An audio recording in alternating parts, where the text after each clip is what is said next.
Listen up, take your seat and relax. Increase your knowledge with AMSA UHO Podcast.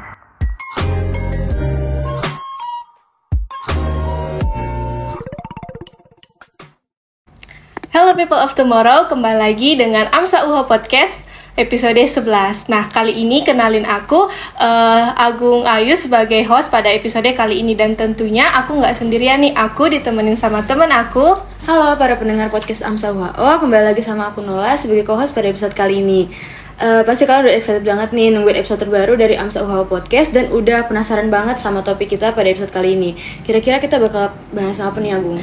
Nah, jadi pada episode kali ini kita akan membahas mengenai penyakit yang masih belum terkenal, maksudnya masih belum banyak nih didengar sama masyarakat di luar sana. Dan tentunya nggak akan kalah seru dari episode-episode sebelumnya, karena kali ini kita akan membahas mengenai glaukoma akut dan pastinya kita akan ditemenin oleh narasumber spesial kita. Siapa sih, Nirol? Jadi pada episode kali ini kita akan ditemenin sama Dr. Dewi Nugrawati Fitriansyah, spesialis mata. Halo dokter, mungkin bisa disapa dulu para pendengar podcast AMSA UHO. Ya, halo, assalamualaikum warahmatullahi wabarakatuh. Jadi nama saya Dr. Dewi Nugrawati Putri, spesialis mata. Saya mengajar di Universitas Halu Oleo di Fakultas Kedokteran. Jadi nanti saya pada kali ini saya akan membawakan materi tentang penyakit mata yang mungkin banyak masyarakat yang masih belum tahu. Nah, jadi dok, kalau boleh tahu nih dokter, akhir-akhir ini kesibukan dokter apa ini, dok? Alhamdulillah saya baru selesai dari pendidikan spesialis. Jadi saya baru selesai akhir 2022 kemarin. Baru juga wisuda Januari kemarin, jadi baru kembali dan alhamdulillah sudah aktif kembali menjadi dosen di Fakultas Kedokteran dan sementara mengurus izin praktek di salah satu rumah sakit swasta di Kendari. Sebelumnya dok, mungkin selamat atas wisudanya dok. Selanjutnya mungkin kita bisa langsung masuk ke topik pertama kita mengenai glaukoma akut. Apa sih dok itu sebenarnya glaukoma akut? Jadi glaukoma akut itu merupakan, namanya kan akut, jadi mungkin masyarakat biasa tentang asma akut atau penyakit apa yang akut. Jadi glaukoma akut itu merupakan serangan akut yang disebabkan terjadinya penutupan sudut bilik mata depan secara tiba-tiba oleh bagian pinggir dari iris. Jadi di dalam mata kita itu ada air yang diproduksi, namanya humor aquos, yang di bagian depan bola mata itu diproduksi dan dikeluarkan lagi, diproduksi, dikeluarkan lagi. Tempat keluarnya itu namanya sudut bilik mata depan. Jadi di sudut bilik mata depan itu ada seperti kayak salurannya. Jadi pada glaukoma akut ini ternyata iris kita yang kalau kita lihat dari depan mata itu yang berwarna hitam, ada kalau misalkan orang barat itu biru atau hijau, jadi kalau kita orang Indonesia itu biasanya hitam. Bagian pinggirnya, tepinya yang bagian hitam bola mata itu dia tiba-tiba tertutup secara tiba-tiba sehingga air yang harusnya keluar lewat situ tidak bisa keluar.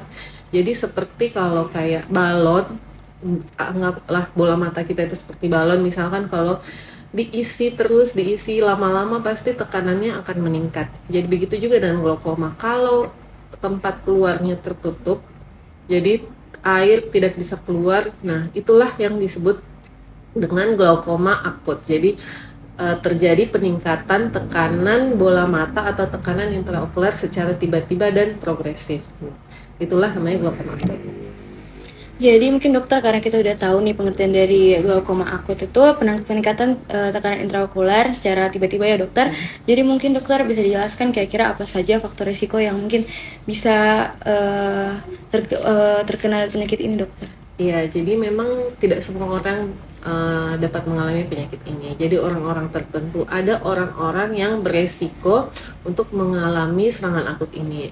Apa itu? Yang pertama adalah memang kelainan anatomi bola matanya. Jadi bola matanya seperti kan kita orang, ada yang tinggi, ada yang pendek, ya kayak ada yang warna kulitnya terang, ada yang gelap. Begitu juga dengan bola mata. Jadi bola mata yang beresiko adalah bola mata yang ukurannya lebih kecil, ya, yang lebih pendek. Otomatis kalau dia lebih pendek atau lebih kecil bola matanya, sudut bilik matanya, kalau sudut bilik matanya harusnya mungkin normalnya terbuka seperti ini, luas, tapi pada bola mata yang lebih kecil itu dia akan lebih sedikit lebih sempit. Jadi sangat beresiko. Jadi kalau irisnya goyang aja atau irisnya bergerak ke belakang, dia dapat menutup sudut bilik mata tersebut. Jadi itu yang pertama, anatominya. Atau yang kedua, mungkin irisnya yang tebal, mungkin bola matanya tidak terlalu kecil, tapi mungkin irisnya yang di bagian yang menjadi lantai atau dasar dari sudut bilik mata tersebut, itu dia tebal, makanya dia gampang menutup. Nah, kemudian yang berikutnya, mungkin lensanya yang menebal. Jadi di bawah iris itu ada struktur namanya lensa. Lensa itu kalau dia makin menebal, dia akan mendorong iris sehingga itu juga dapat menyebabkan penutupan pada sudut bilik mata tersebut. Jadi itu, atau korneanya yang kecil. Jadi di bagian hitam bola mata itu ada namanya kornea yang transparan, jadi tidak terlihat, tapi itu ada struktur kornea, atau itu yang kecil, jadi sehingga dia juga membuat atap dari sudut bilik matanya itu dia lebih turun, sehingga dia lebih dangkal ini sudut bilik mata depannya. Itu dari segi anatomi. Terus kalau yang berikutnya, mungkin karena ras, biasanya berdasarkan penelitian, ras-ras Asia Timur seperti orang Chinese itu dia lebih beresiko, tetapi tidak menutup kemungkinan pada dengan ras yang lain, tapi itu lebih banyak. Kemudian jenis kelamin, mungkin perempuan lebih banyak karena mungkin berkaitan juga dengan anatomi bola matanya mungkin yang lebih kecil. Terus genetik, jadi kalau orang-orang dengan pasien dengan glaukoma mungkin anaknya atau saudaranya juga mungkin lebih beresiko. Itu saja mungkin kalau resikonya, faktor resikonya. Nah, jadi teman-teman, ternyata glaukoma akut ini itu faktor resikonya bisa karena, jadi tadi pertama lokasi anatominya, kemudian karena rasnya dok, kemudian yang terakhir itu karena jenis kelaminnya ataupun genetiknya. Nah, selanjutnya dok, untuk tanda dan gejala dari glaukoma akut ini bagaimana dok? Iya, jadi kalau kita sudah mengetahui patomekanismenya, kita tahu bagaimana bola mata itu bekerja, kita tahu fisiologinya, fungsinya, itu bagaimana kita bisa mengetahui bagaimana gejala dan tanda dari glaukoma itu. Jadi kalau tertutup sudut bilik mata depannya, berarti kan ada tekanan intraokular yang meningkat, sangat tinggi. Pasti yang dirasakan pasien adalah nyeri yang tiba-tiba dan hebat, bukan kayak nyeri aduh sedikit, karena ada juga glaukoma yang tidak akut. Jadi glaukoma yang tidak akut pun itu nyeri, tapi mungkin tidak sehebat dengan glaukoma akut ini. Kenapa? Normalnya tekanan bola mata itu sekitar paling tinggi itu 21 mm merkur. Jadi paling tinggi itu 21, tapi pada glaukoma akut dia bisa naik sampai di atas 50, 70, bahkan saya pernah dapat pasien sekitar 80. Nah, bisa dibayangkan dia naik sekitar 3-4 kali lipat. Otomatis pasti bayangkan aja kalau ban yang dipompa sedemikian pasti akan nyeri sekali, itu yang pertama. Nah, karena dia ada tekanan yang meningkat, jadi sedangkan dalam bola mata itu dia rigid, jadi maksudnya tidak ada lagi space untuk melebar. Pada orang dewasa, kalau pada anak-anak dia pasti bisa melar bola matanya, tapi kalau pada orang dewasa dia tidak bisa lagi. Jadi dia akan menekan bola mata ke depan, ke samping, ke belakang, semua struktur yang ada di dalam bola mata ikut tertekan, termasuk pembuluh darah. Jadi kalau pembuluh darahnya tertekan, aliran darah tidak lancar, berarti ada darah yang tertumpuk, sehingga pembuluh darahnya menjadi lebar, itulah yang menyebabkan matanya menjadi merah. Jadi keluhannya nyeri merah. Nah, kemudian keluhan yang berikutnya lagi, yang tadi saya bilang kan ada struktur kornea tuh di depannya. Kornea itu seperti kaca jendela mata yang harusnya jernih, tapi karena terjadi peningkatan tekanan bola mata, air di dalam bola mata itu dia bisa masuk ke sela-sela struktur kornea. Jadi korneanya itu yang tadinya normal bisa menjadi udem, jadi dia udem. Kornea, kita bisa bayangkan kalau kaca mobil atau kaca depan rumahnya kita buram, pasti yang kita tidak bisa, yang menjadi gangguan pasti adalah penurunan penglihatan. Jadinya kabur penglihatannya dan sangat drastis turunnya. Mungkin awalnya dia bisa melihat tulisan jauh jelas, dia bisa tiba-tiba cuma lihat mungkin gerakan tangan, atau cuma bisa melihat mungkin dari jarak 1 meter. Jadi penurunan penglihatannya itu cukup drastis. Terus kemudian silau. Jadi kayak kalau misalkan kita bawa mobil, mungkin bagi yang biasa mengendarai kendaraan, kalau hujan terus karena dia basah, terus ada lampu kendaraan dari depan, itu kan biasanya lebih silau. Begitu juga dengan penderita glaukoma, itu dia jadi lebih silau kalau melihat. Dan ada gambaran pelangi. Jadi ya samalah mungkin dengan kalau hujan kan ada pelangi. Jadi karena glaukoma itu ada penumpukan air di kornea, jadinya kayak ada, kalau lihat lampu itu seperti ada pelangi atau fenomena halo namanya. Ada pelangi di sekitar lampu. Nah, kemudian saking nyerinya, dia juga bisa menyebabkan menjalar nyerinya. Jadi bukan cuma di kepala, sampai ke kepala, bahkan bisa sampai bikin mual, muntah. Itu khas untuk glaukoma. Jadi memang mirip dengan penyakit lain. Kalau kayak penyakit sakit kepala hebat, kan bisa juga dia mual, muntah. Jadi kalau ada pasien atau ada orang dengan keluhan seperti ini, sakit kepala, mual, muntah, kita tidak bisa singkirkan. Kita harus memikirkan salah satu kemungkinan penyakitnya, yaitu glaukoma. Mungkin seperti itu. Ya, baik dokter, jadi teman-teman kita udah tahu nih tanda dan gejala dari glaukoma akut. Yang pertama itu nyeri hebat. Nah, nyerinya ini bisa menjalar bukan cuma di mata, bisa ke kepala, terus bisa juga menyebabkan mual muntah. Selain itu tandanya juga itu kemerahan, silau, dan penurunan penglihatan. Mungkin untuk pertanyaan selanjutnya dokter, kira-kira glaukoma akut ini bisa menyebabkan kebutaan permanen dokter? Kalau misalnya bisa, itu bagaimana mekanismenya dokter? Iya. Jadi pada saat serangan pasti turun penglihatannya itu pasti drastis. Dan dia bisa, kalau misalkan tidak dilakukan penanganan, jadi dia itu bisa menyebabkan kebutaan yang permanen. Jadi penurunan penglihatannya itu yang permanen. Jadi kalau misalkan tidak ditangani, pada saat terjadi peningkatan tekanan bola mata, itu struktur di aliran darah di dalam bola mata itu kan pasti tidak lancar. Jadi semakin lama dia, namanya iskemik. Jadi kondisi dalam bola mata itu dalam keadaan iskemik sehingga menyebabkan nyeri.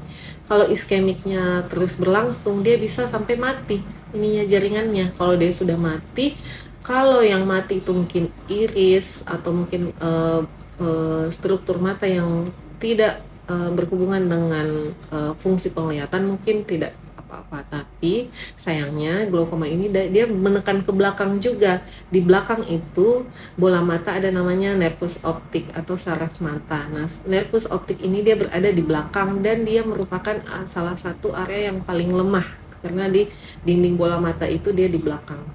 Karena dia tertekan dari depan, jadi menyebabkan saraf-saraf, serabut-serabut saraf yang ada di nervus optik itu dia bisa mati. Nah, kalau dia sudah mati, meskipun nanti dilakukan penanganan, sudah diturunkan kembali tekanan bola matanya, saraf yang mati sampai sekarang itu belum ada yang dapat mengembalikannya secara sempurna. Kecuali dia mungkin masih dalam tahap iskemik saja, masih dalam kekurangan oksigen saja. Mungkin setelah dilakukan penanganan dia masih bisa kembali lagi. Namun seberat apa dia kembali atau seberat apa dia rusak tergantung dari lamanya penyakit. Jadi semakin lama dia iskemik, semakin lama dia serangan itu tidak tertangani, berarti semakin berat juga komplikasi yang terjadi. Jadi itu teman-teman, ternyata glaukoma akut ini bisa menyebabkan kebutaan. Dan untuk pertanyaan selanjutnya nih dok, kalau terkait pola makan dokter, apakah itu berpengaruh terhadap glaukoma akut dok? Jadi kalau dari faktor resikonya tadi itu memang tidak ada kaitannya dengan pola makan. Tapi kalau dengan faktor pemicu, sebenarnya lebih ke faktor pemicunya. Jadi kan ada orang mungkin yang struktur bola matanya itu tetapi mungkin tidak kena serangan. Jadi lebih ke faktor pemicunya. Apa yang dapat memicu? Yang pertama itu kalau dalam kondisi gelap. Jadi pada saat kondisi gelap, iris itu dia pupil itu menjadi lebar, iris menjadi ke samping, ke pinggir. Jadi pada saat irisnya terbuka, pada saat kondisi gelap, disitulah dia dapat menutup, disitu bisa kena serangan. Atau yang kedua stres emosional. Jadi kalau mungkin stres, kondisi stres itu dapat memicu juga faktor resikonya.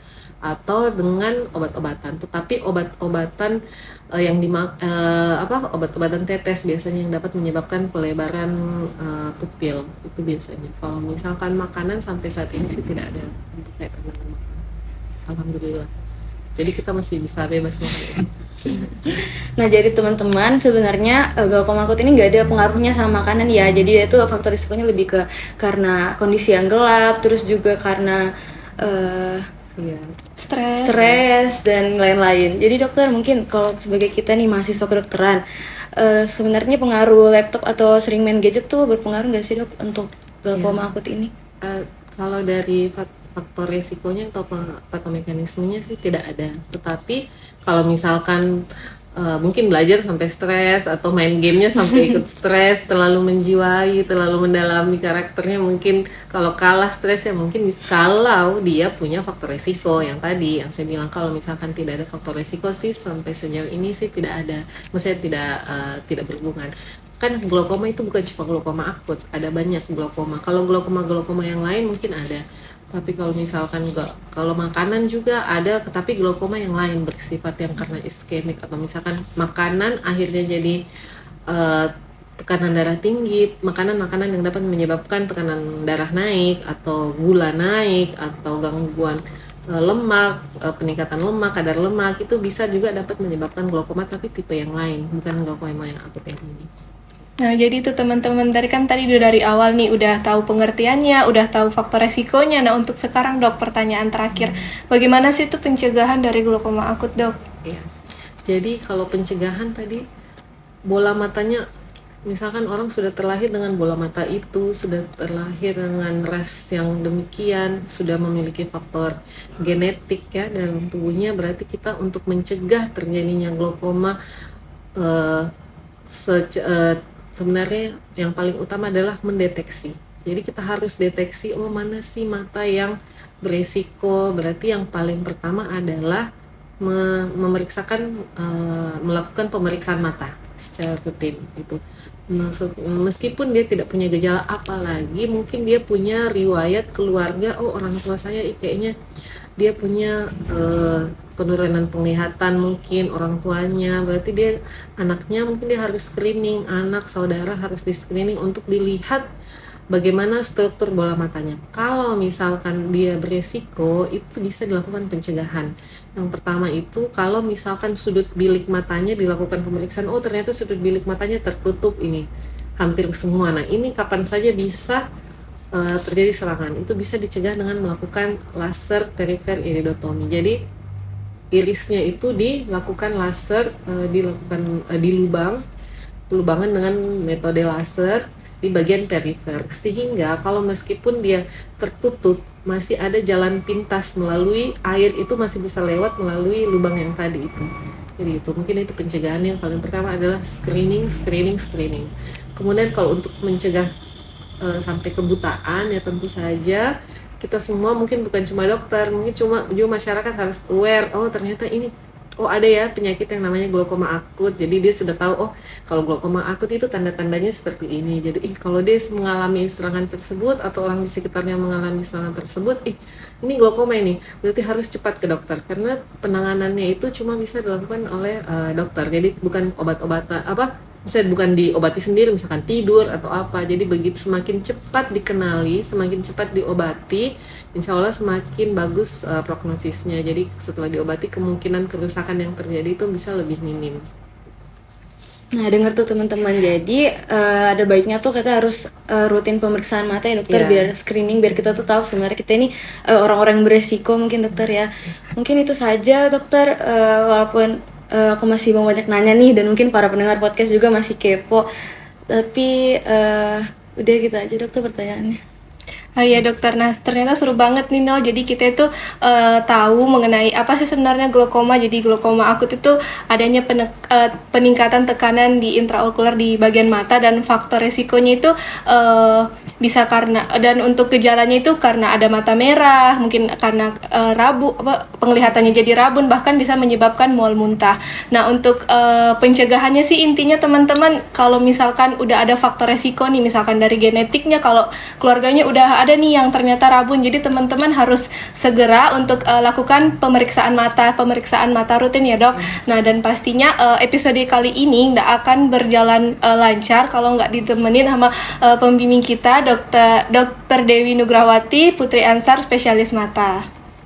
Baiklah people of tomorrow, terima kasih banyak dokter sudah menyempatkan waktunya dan sudah menemani kita untuk sharing-sharing tentang glaukoma akut. Jadi mungkin sekian saja. Saya Agung sebagai host Dan Nula sebagai co-host pamit undur diri. Enrich Possibility, Boosting Ability, Viva AMSA. Bye-bye. Bye.